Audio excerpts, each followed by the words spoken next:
All right, my friends, this is Anti-War Radio, Chaos 92.7 FM in Austin, and on the line from Pohang, South Korea is Joshua Snyder. He's an American son-in-law living and teaching college there. His blog is The Western Confucian, which is Orientum, like Orient, .blogspot.com. He's also written for LouRockwell.com, Daily Estimate, NolanChart.com, The Seoul Times, Spiro News, and Traditional Catholic Reflections and Reports. Welcome to the show, Joshua. Thank you. It's an honor to be on your show. Oh, well, I'm very happy to have you here. I've been interested in your articles for LouRockwell.com for quite a while now, and I wish I'd actually got you on the show sooner to talk about America's relationship with the two Koreas and I guess with East Asia in general. This is sort of timely since we have all the propaganda about North Korean supposed help with a Syrian nuclear weapons program back in the news, which Bush openly said actually is a message to North Korea. I think more accurately it's an attempt to thwart the deal that Condoleezza Rice has made with them. I guess I just wanted to sort of go over with you the history of American involvement in Korea, where we stand today as far as American forces and prospects for reunification or, on the other hand, for war, that kind of thing. Maybe, first of all, you can just sort of tell us about the beginnings of American involvement in Korea at the end of World War II? All right, very well, yes. South Korea had been a colony of Japan since 1910, and during World War II, the Korean Peninsula's fate was really decided at the Cairo and Potsdam conferences. At the first conference in Cairo, the Allies decided that Korea would be an independent country after the war had ended. Japan had pursued a policy very similar to the German Anschluss in Austria, where they would, try to incorporate Korea as a part of the integral territory of Japan. So in Cairo, they decided that Korea would be an independent country after the war's end. And then at the Potsdam conference, Stalin had thought of the idea of dividing Korea actually as a buffer zone, just like the buffer zones that were created in Eastern Europe at the Yalta conference. Mm-hmm. And so Koreans are very rightly a bit upset about having their country divided against their will. They often point out, why was our country divided and not Japan? As in the case of Germany, which was divided. And the American involvement really began immediately after that. Actually, the Soviets came down first, just as the war had ended, and then the Americans slowly entered into the South in about a month after the war ended, and stayed on during that time. And both the Soviets administered the North and the Americans administered the South and set up puppet governments in each area, but the stated goal was to have the country reunited. But after some failed elections, and both sides were really unhappy, North Korea invaded on June 25th, 1950. And at the time, most of the forces had left, and there were just several advisors left in the country. And actually, the Soviet forces had left too, so there were just advisors there. So it really would have been a classic case of non-interventionism had we just let the situation solve itself. Probably the Chinese would not have gotten involved, and it would have taken its course. Now, if I understand it right, the U.S. actually backed the former Japanese Quislings. The people who had been the puppet government of the Japanese Empire became the puppet government of the American Empire, while the Russians were backing the guys who had fought against the Japanese occupation. Exactly, yeah. Say what you will about Kim Il-sung, but he was part of the anti-Japanese Liberation Army, whereas most of the first puppets, Lee Sung-man, and later on throughout the military dictatorships in South Korea, which lasted until 1988, really, most of them had ties within the Japanese military establishment during the colonial period. And then, once the war began, of course, this was set a precedent for the remaining wars, American wars of the 20th century, in that it was an undeclared war.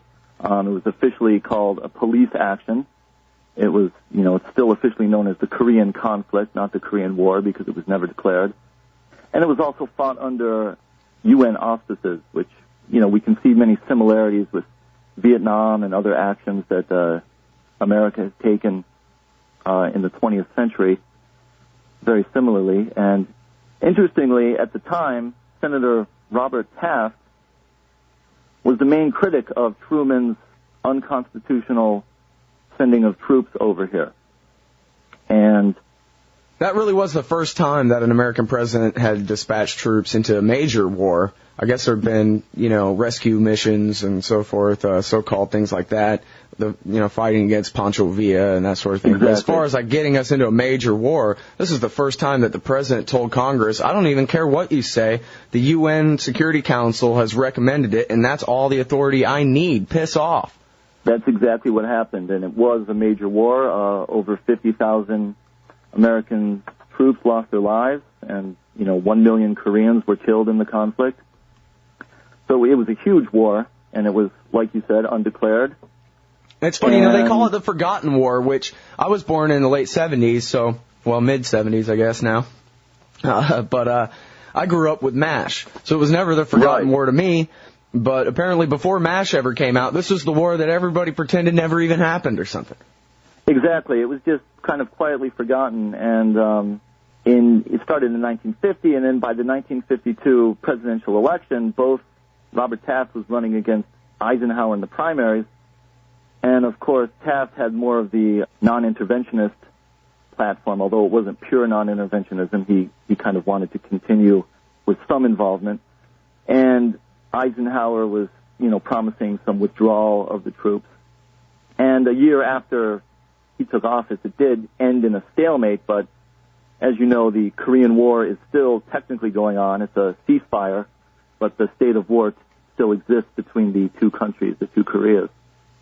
Well, I was just going to say something about the fight between the actual right, the classical liberal right wing, versus the establishment and their picked guy, Eisenhower, who was, after all, the war hero, and he had that great slogan because his name rhymed with like, and so he had to win. But meanwhile, this guy, Robert Taft, was actually looking out for America first, not for the most powerful private interests in New York City first, and had a different foreign policy. And that was really the final defeat of the old right. They really, until Ron Paul, haven't had true representation in the Congress at all since Exactly. Then. I mean, when Ron Paul was in the debates mentioning the idea that Congress should actually declare a war, which, as the Constitution says, I mean, he was seen as a far-out wacko by many people in the establishment. And really the last time that was said by anybody of the caliber of a senator was with Robert Taft. And so that idea has just been conveniently forgotten, along with the Forgotten War and all of America's other involvements after that. Mm-hmm. And now you point out that the war ended not in a actual armistice or whatever, but in a temporary ceasefire that's lasted for 50 years. Exactly, and it's flared up from time to time. Just in 2006, there was a major, well, not a major battle, but there was a skirmish between the North and the South, and 6 Southern sailors were lost in that skirmish. So every once in a while it flares up, and it's always a bit of a dangerous situation. And we're right in the middle of it, of course, with 106 bases and 106 bases in South Korea. That's right. Yeah. Wow. Yeah, out of 700, over 700 worldwide, 1 in 7 of them are here. Well, no wonder they need English professors over there so that they can deal with the occupying army, right? Well, I would say the occupying army really, they keep to themselves mostly. I would say for a force of close to 30,000, mostly young men, they're actually pretty well behaved. I would find it hard to find a similar segment of the population back home or anywhere else where there are not so many crimes. That's not to say that they're completely welcome here. And, near the bases you can still see, the typical signs of prostitution, which are, really kind of an insulting image to a somewhat conservative Confucian society like Korea. But I think really the main arguments against our presence here are from an America First perspective. As I was looking into this, it's really hard to find an exact amount of money that the U.S. spends to maintain its presence here. I've read anywhere from $15 billion per year to about $43 billion per year. And it's also hard to see what the South Korean contribution is.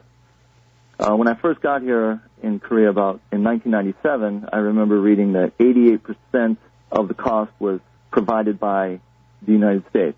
So essentially what we're doing is, subsidizing the defense of another country the same way we did it with Japan, Germany, and the rest of Europe, while they, that frees up their public funds to invest in the economy and research and development and establishing state firms and whatever. So while the American people are complaining that all their jobs are going to Asia, the U.S. government is actually subsidizing the transfer of their jobs to Asia. Exactly. I come from a Rust Belt town, Buffalo, New York, and it was a steel town. And, about 100 years ago, it was one of the richest towns, one of the richest cities on earth. And now it's the second poorest city in the United States after the steel mills closed. And then coming over here, I'm in Pohang, which is another steel town, home of POSCO, which is the second or third largest steel company in the world. And, it was built during the period where Korea experienced its great economic boom in the 60s and 70s. It was a state firm and has since been turned over to be a public firm. But exactly, the U.S. has been subsidizing not only these companies in Korea, but also Japan, Germany, the rest of Europe. I mean, it's really ridiculous if you think about it. And it's sort of the same thing that we hear about whenever, I guess it's been a while since anybody said anything about closing some bases, but whenever anybody talks about closing bases here, always the first thing is, what will the impact be on the local economy, the mom and pop diner down the street and the local gas stations and everybody in the local community who've grown up dependent on the wealth from that base. It's the same thing in Korea. You say in one of your articles that the people there really don't like the Americans and don't want them there, but don't want them to leave because the amount of money that's coming in that they're now have grown so dependent on over the years is enough incentive for them to want to go ahead and keep foreign troops in their country. Exactly. I think they see the benefit of it, and even if it causes them some, sense of shame or embarrassment at being, in essence, a protectorate, they realize that they reap some benefits from this. Not only the local businesses that cater to the American troops. Whenever there is talk of a base closing, you'll see the shop owners and store owners and bar owners and restaurant owners out on the streets protesting to keep the base open, the American base there.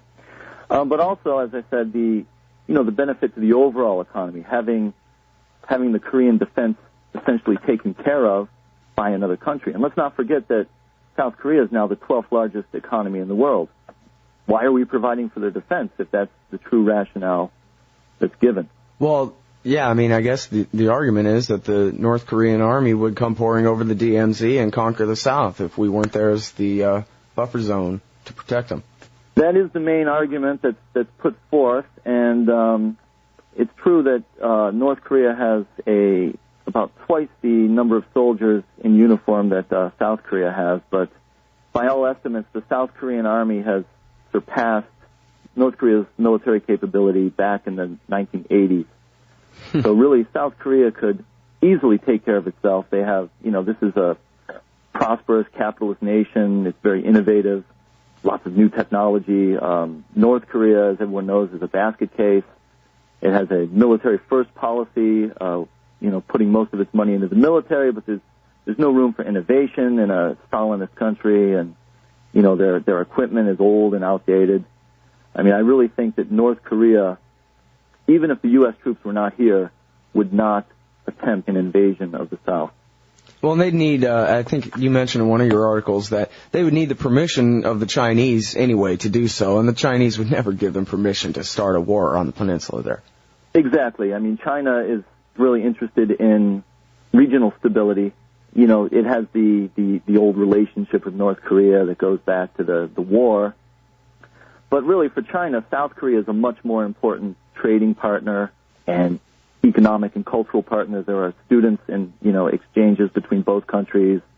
And a lot of South Korean businesses have set up shops in China. And, China really realizes that this North Korean situation is not in its benefit. So China would never let that happen. You're right. Well, now let's talk about reunification other than by military conquest. there's been a push over the years, right, on the part of the government of the South to open up what they call the Sunshine Policy and open up railroad lines between the North and the South, let families visit, that kind of thing. Are the Americans the biggest obstacle to the continuation of this policy at this point? Well, yeah, the Bush administration has always voiced its concerns about this policy. Which are what? Well, really, the policy, I guess just, we need an enemy, perhaps. There's that. In North Korea, I mean, it's always good to, show the scary pictures on TV of these North Korean troops goose-stepping and, picturing them marching all over the United States or whatever, which is just ridiculous. But in reality, the Sunshine Policy is actually designed to postpone reunification. How's that? Well, in South Korea, I mean, the one thing that everybody agrees on, whether, left, right, or center, is that Korea has to be unified. And North Korea, they have the same propaganda. It's all about reunification of the two countries. But South Korea right now realizes that if they were to unify, their economy would be just in shambles. I mean, when the Germany's unified, the West had a GDP of about 3 times that of the East. Here the difference is at least 20, and South Korea has an economy 40 times as large as the North. So absorbing North Korea would just be pretty much a disaster for the South Korean economy. So they also have an interest in kind of maintaining the status quo and working on a slow reunification process, probably starting off with confederation, which would really keep the two systems in one country, kind of like what China and Hong Kong have. Mm-hmm. It'll take time. I mean, North Korea has been so isolated and such a basket case that it's going to take a long time for any kind of reunification to happen. Well, it seems like from the American government's point of view, they wouldn't want a Korea united with South Korea's economy and North Korea's nuclear weapons. That's a whole new power in the region to have to deal with then. Right. So it doesn't sound like anybody wants it. The North has nuclear weapons. They exploded a sub-kiloton device, I think in 2006.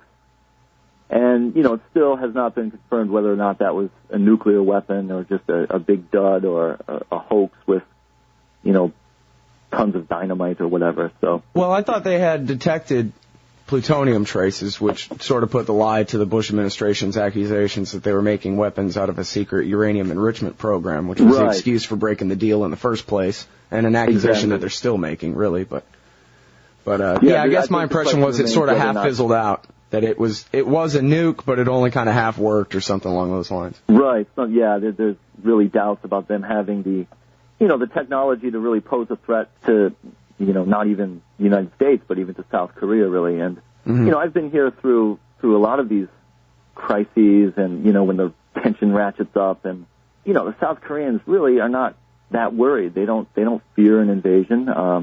My mother was calling me from home, come back home, it's dangerous over there. And, the mood here was like, that's just North Korea talking again. The best policy is not to listen. Interesting.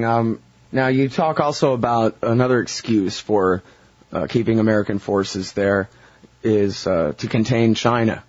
Right. Is that necessary that America needs to contain China? And if we do we need to occupy South Korea in order to do so? Exactly, and no, we don't really need to contain China. China is completely contained. From in the north, we have Russia. To the east, you have Korea and Japan, 2 huge countries. Philippines, Indonesia, Vietnam, Thailand, Bangladesh, India, with its more than 1 billion people, and then the Central Asian Islamic countries.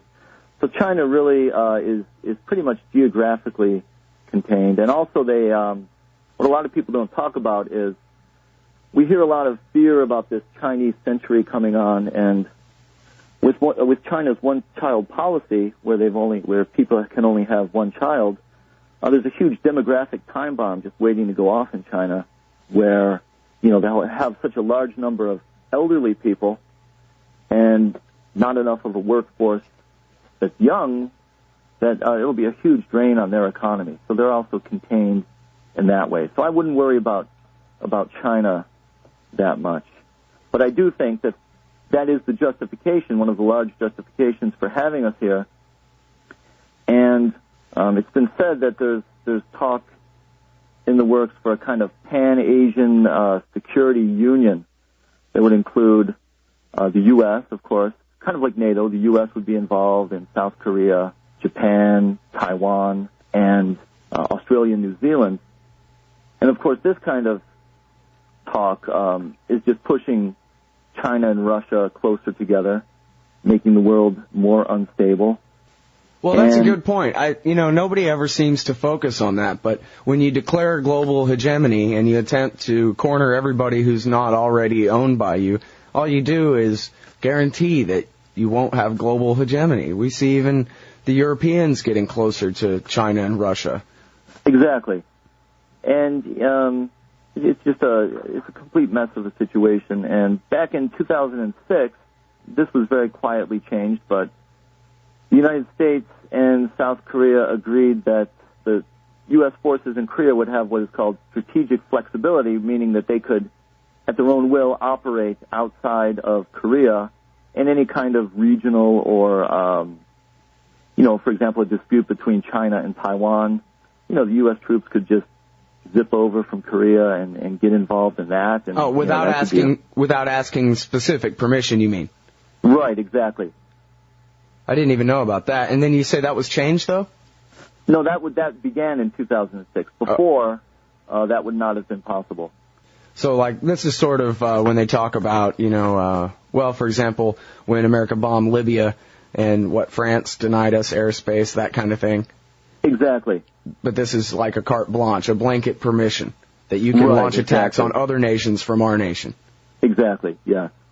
Huh. Wow. So maybe it's not so much about protecting Seoul from North Korean tank divisions, huh?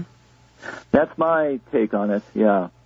Yesterday when Bruce Gagnon was on, he was talking about this sort of neocon New World Order where, the United States would be, I think he used the term security exporter in this new global order. Right. And each regional country would have its own place to play. Maybe South Korea and Japan would be allowed to, produce technological gadgets, and other countries could produce sneakers or whatever. And, our role, the American role, would be, just to provide security for this whole global operation. And I really don't see how you could maintain a free society given such a situation. Yeah, killing people, the growth industry of the 21st century. Exactly. Wow. Yeah, I don't know. That's a pretty lousy place to be. Well, tell me about this. When Don Rumsfeld back, I guess in 2005, was talking about maybe we should get our troops out of South Korea, was he agreeing with you and me, or was he just wanting them out of the way to make it easier to bomb North Korea without them being able to hit back at our guys? Well, yeah, I think that's a part of it, and that's why, we've moved, we're in the process now, the United States is moving its bases near the DMZ to a huge $10 billion complex south of Seoul in a city called Pyeongtaek. And that's really caused a lot of trouble here in Korea as well. A lot of farmland has been taken over. The South Korean government, eminent domain, has claimed this land for this American base. And Korea is a country with not a lot of land, so when a huge swath of agricultural land is taken over for a military base and people are moved out, it's a cause for a lot of protest. And I think another thing was the former president was left-leaning, although he would not even talk about, having the U.S. troops leave. But he was being punished, I think, for his deviance from the doctrine of empire a bit. Even as troops were reduced here, mainly they were just sent to Iraq. In 2004, 3,600 American troops were sent from South Korea to Iraq. That counted for about 10% of the South Korean forces, the American forces in South Korea. Just today I heard that a squadron of 20 Apache helicopters is being removed to go to Afghanistan. So I think a lot of the reduction is actually just wear and tear on the empire and it's wars in the Middle East. So we're having to shift the pieces around a bit. Yeah, so it's nothing to do with a real change in policy at all. No, not at all. Yeah. You mentioned the former president. That's Roe, R-O-H, right? Roe Moo-hyun. Yeah, he's the guy who Gordon Prather wrote about a joint press conference that he gave with Bush at the Asia-Pacific Summit in Australia. Right. And Bush talked about working out a nuclear deal with the North and working on a real end to the war, a real armistice to end the war. And Roe, I don't know if deliberately or not, said, I'm sorry, I'm not sure if I got that translation right. Did you just say, Mr. President, that you want to go ahead and end this war? And Bush... Exactly, yeah, that was a big moment here in Korea. Oh, really? What was the reaction to that? How did that play out in the media there? Well, I think Roe was actually very unpopular here in South Korea, largely due to his economic policies. His leftist economic policies really led to a lot of chaos here. But, that was one moment where he kind of boosted back a little bit. I've been here, since Bush took office, I have never met one Korean who has anything positive to say about George W. Bush. And so to see their president kind of stand up to this guy a bit was a bit of a moment of pride for Koreans, I think. Yeah, and Bush's response, of course, was, no, they have to do everything we say first, then we'll negotiate with them, the same as everybody else. Exactly. Yeah. That's now, correct. One other thing that you mentioned in one of your articles that puzzled me was that the dictator of the North, Kim Jong-il, has said that he wants reunification and that when Korea is unified, he wants the American troops to stay. Right. That was said back in the year 2000, when South Korean President Kim Dae-jung went up to the North for the first summit, which it turns out was really kind of just a photo op that was about a $2 billion photo op that was paid for by the South to Kim Dae-jung eventually won the Nobel Prize for that. But anyway, yeah, that's what Kim Jong-il, the dear leader, said, that he sees a role for America here post-reunification. And, I think this just underscores the issue that Koreans see this alliance working very much in their economic benefit. They can have their defense provided for, and they can focus on their economy. South Korea, or both Koreas, have always, been somewhat unlucky geographically, stuck between China and Japan and Russia on the north. So I think, yeah, that's their idea. If they can have, an American presence here, they can focus on their economy more. Mm-hmm. Yeah, if you're the commies in the north, follow the South Korean model. You have America pay for all your territorial protection, and then you can spend all your money propping up businesses within the country. That's right. You say in one of your articles for LouRockwell.com that actually the amount of mercantilism and corporate welfare, crony capitalism in South Korea would be enough to make the Halliburtons of the world blush. Is that really right? That's exactly right. It's just a fascist economy there, or what? It basically is. I don't want to get you kicked out of the country here, Joshua. No, that's okay. It's still relatively free here. But, no, the amount of government involvement in the economy, especially back in the 60s and 70s, is just something that we could never imagine. About 80 or 90% of the R&D budget came directly from the state, and now that companies are pretty much on their own or have grown up enough, they're still they're moving away from that, but it's still quite shocking to my eyes to see how directly involved the government is in the managing of the economy here. Mm-hmm. And now, tell me about this too. The accusations, which, to the best of my knowledge, are completely false, regardless of the so-called new videotape that was put out and so forth, about the Syrians and the North Koreans working together on a nuclear weapons program. How's that being covered there in South Korea? Is it, I guess there are a few experts over on this side who are saying that the purpose of this is to try to screw up the deal with the North Koreans. It's not so much about Syria, it's about North Korea, and Rice and I think it's Christopher Hill at the State Department have made all this progress, and the war party's trying to screw it up. Is that what they're saying over there? That is what they're saying over here. That I think the big question is with the timing. And if this report, whether or not it's true or false, has been around for this amount of time, why is it being released right now at this time? I mean, right. I think Israel bombed Syria last September 6th. Right. So that is obviously the big question. Why now? Well, it's perfect timing to screw up our negotiations with the DPRK, huh? Exactly. Right when we were close to some kind of deal, this is being brought forth. And also there's the question of, is this, aimed also at Iran? An ally of Syria or Syria itself. There's really no telling where this is going to go. Well, yeah, the Israelis are trying to work out a deal with the Syrians on the Golan Heights right now. This could have to say, aren't we like a bunch of Kremlinologists? Isn't that what they call it? We got to figure out, like reading the tea leaves, what the hell our government is up to here with the U.S. as the USSR. Yeah. I'm sorry? I tell you, yeah, I mean, it's you really have to put on your thinking cap to figure out what's going on. The New York Times today, Stephen Lee Myers, April 30th, 2008, Bush says Syria nuclear disclosure intended to prod, that's his term for it, North Korea and Iran.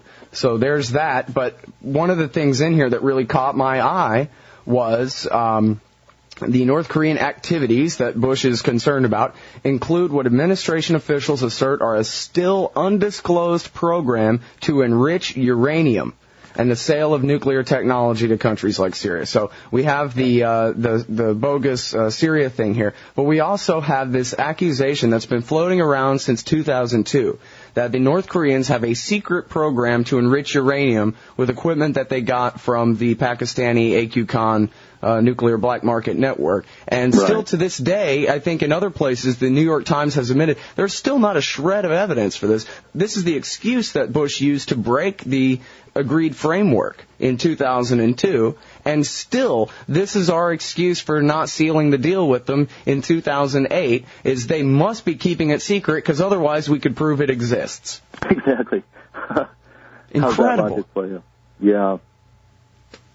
I don't know how they get away with it, but, I guess if it's just the New York Times serving as our watchdog, then we can't really expect too much better. Right. I mean, if the only people who are, investigating this are blogs and small, non-mainstream outfits, what else can we do? Yeah. One more thing I wanted to touch on here that you bring up in one of your articles is, and I guess you brought this up a little bit with the growth of prostitution in South Korea, a very conservative society that really looks down on that kind of thing. American soldiers make for pretty bad ambassadors, I would think. If you take the average country in the world where they've never met an American and the first one they meet is a 19-year-old with an M16, they talk about, the ugly American tourist, but what about the ugly American soldier in somebody else's country? And what does this do for, long-term perception around the world of what America's about? That's right. I would not want to be a Korean taxi driver because just recently there's been, in Japan as well, just a series of attacks by American servicemen on taxi drivers. Like 3 or 4 guys will get into a taxi late at night and, they're drunk and who knows what'll happen and suddenly they're just beating the guy outside of his car and kicking his windows in and things like this. It's just the image that it creates for Americans is very bad. And when I first got here, as an American, I felt I had to defend or, explain the actions of these people. But then over the years, I just realized, wait a minute, they're not doing this in my name. I can stand up for a longer American tradition of non-interventionism and a sane foreign policy. Yeah, it's good to see your voice in the Seoul Times there, promoting the Ron Paul foreign policy of disengagement. How did that go over? Well, Ron Paul, the Koreans, the media doesn't really touch much on international issues too deeply. Most of the Korean media just focuses on its economy and what's going on. So Ron Paul never really made it into any of the big papers here. It's all been focusing on Hillary and Barack and McCain. So I did my part, but didn't catch on, I'm afraid. Yeah, well, I guess it's sort of like people who go to prison for a long time, they end up just wanting to go back because they're so institutionalized. That's really how it is now. They're just used to having the Americans there, and with all the economic entanglements and everything else, nobody really wants to change. That's right. That's right. It'll be a long time before change comes. I think we'll have to institute it back home, and I really hope, more people get involved in this issue back home of really questioning why are we in South Korea, why are we in Japan, why are we in Germany. Look at these, just taking these three countries as examples, their economies are all relatively prospering. Japan's been in a recession for a while, but over the years, we've seen tremendous growth after World War II for these three countries that were completely devastated. And, what's happened to the United States? I mean, just the opposite. We're sinking as we're spending on the empire overseas. Yeah, as Garrett said, everything goes out and nothing comes back. Exactly. That's the American empire. All right, well, I really appreciate your time today. This has been great. I know virtually nothing about South Korea other than from what I've seen on Google Maps, or Google Earth, which is that everybody's got a blue tile roof. Other than that, I don't really know anything about the place, so I really appreciate you coming on the show to share your insight with us. You're welcome, and anytime you're in this neighborhood, look me up. Oh, I certainly will. Everybody, that's Joshua Snyder. He's an American living and teaching college in Pohang, South Korea. You can read what he writes at LouRockwell.com. This is Anti-War Radio, and we'll be right back.